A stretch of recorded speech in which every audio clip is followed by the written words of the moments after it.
Let's talk about the Pats. Let's do it. Let's do that. Pats, football. How bad will it be if they lose this weekend?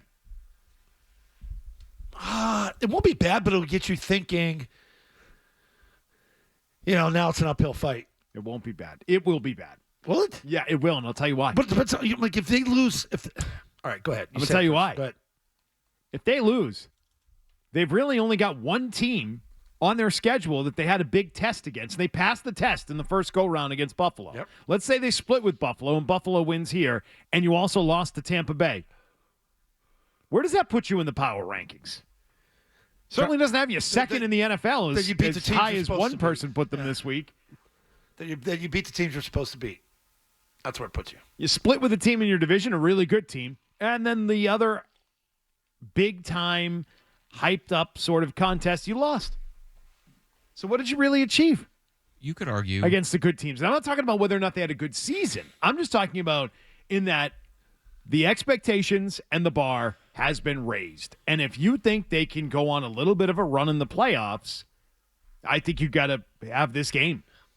If not, it's just, hey, they're doing a good job cleaning up against bad teams, and we love that, and we're enjoying the season, and they're probably not going to make much noise against real playoff teams. But this is about reputation. This is a reputation check for the Patriots on Sunday. How good are you? Can you do it twice in a season? Can you go to Buffalo and Tampa? If they do, I think it swings the other way. It's a massive, massive positive if they win the game. This would be, to me, this would be bigger. I know this sounds a little crazy. This, to me, is bigger than Buffalo because going to Buffalo when they did, they had the pressure of, you better salvage your season here and get going in the right direction. It won't be the end of the world if you lose.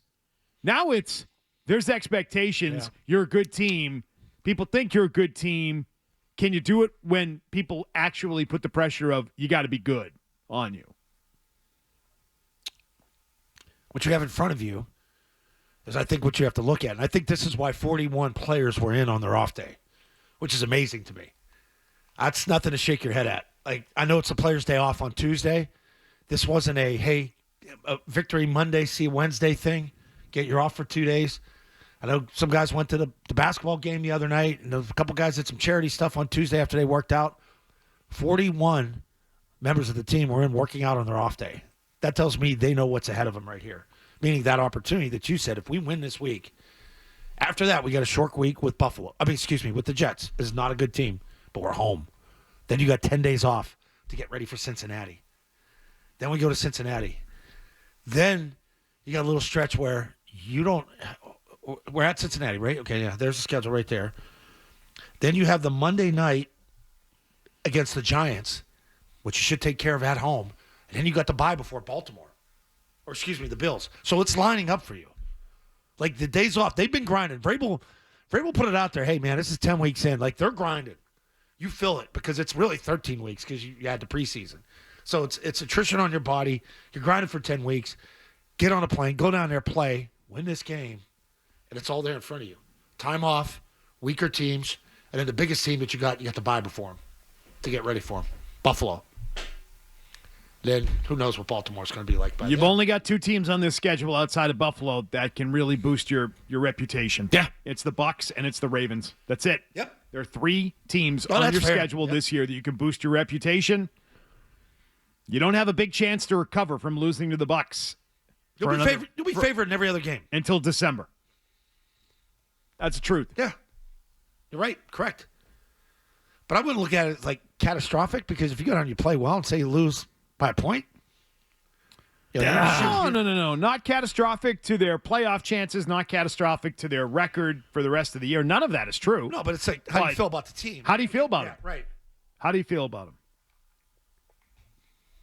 And no, there is a way in which they lose, and you say, well, I don't think any less of them based on how a game plays out, right? Yeah, they're coming off a bye. They're playing at home. But their defense is stacked up front, in the middle. I just know that if they win, we include myself in this. We will all be doing cartwheels if this team wins on Sunday. No, if they win in an impressive fashion, it's rocket fuel for Drake May, Bingo, MVP, Mike Vrabel, Bingo. the program, all of it. Yes. All of that. Have you seen the reactions when May walks in at places? So if you lose, doesn't it have to be the opposite? Yeah. Yes. Okay, Yeah. they're not It'll- there yet. It'll kick me. It'll ground me more. It will. It'll ground me more. Ground you. It's going to, from a national perspective, they're going to be calling them a fraud team. So If- just prepare yourself for that. The fraud 11 wins will be on the It'll be table. a fraud team. If they win, you're going to start looking at potential playoff pairings round one and how do we get to divisional round. And That how do we divisional make round sure is your- they're in the Super Bowl? it becomes your goal, the divisional Yeah. round. Mm-hmm. I think the ultimate goal is AFC title game if you keep this thing going here next couple games. Well, probably should I mean, have done something at the trade don't deadline to expect help it the helped. team. I Would've don't helped. expect them to go Super Bowl. I'm not saying would've that. helped. We're not saying Super Bowl, but you can Why find a not? way. You can find a way to get to divisional round.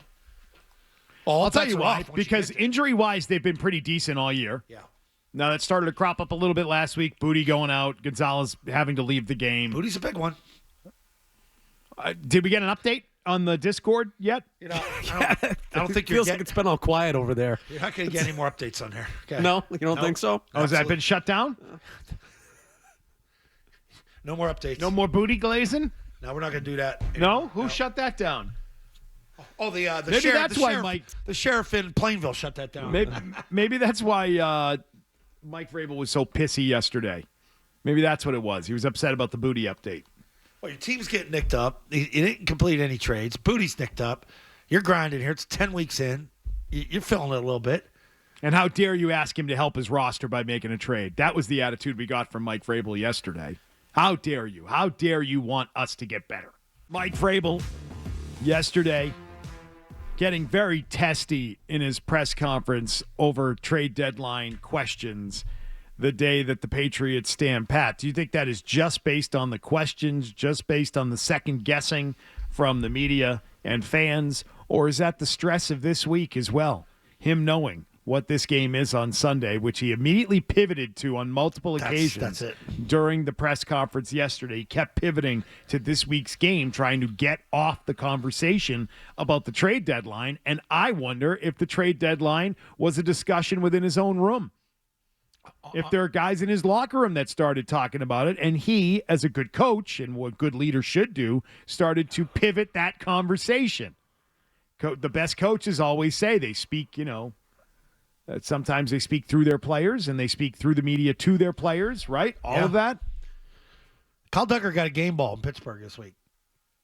Mike Tomlin went in his post game and said, I got to compliment Kyle Duggar and just how amazing he's been since he got here. Yep. You gave that guy, just handed him to the Steelers. A team you might face in the playoffs. Like that kid, I don't know how these playoffs are going to line up. Who knows if he'll be in it? He should be. I think this is the biggest thing with Mike that I notice. You can't ask him anything about the past.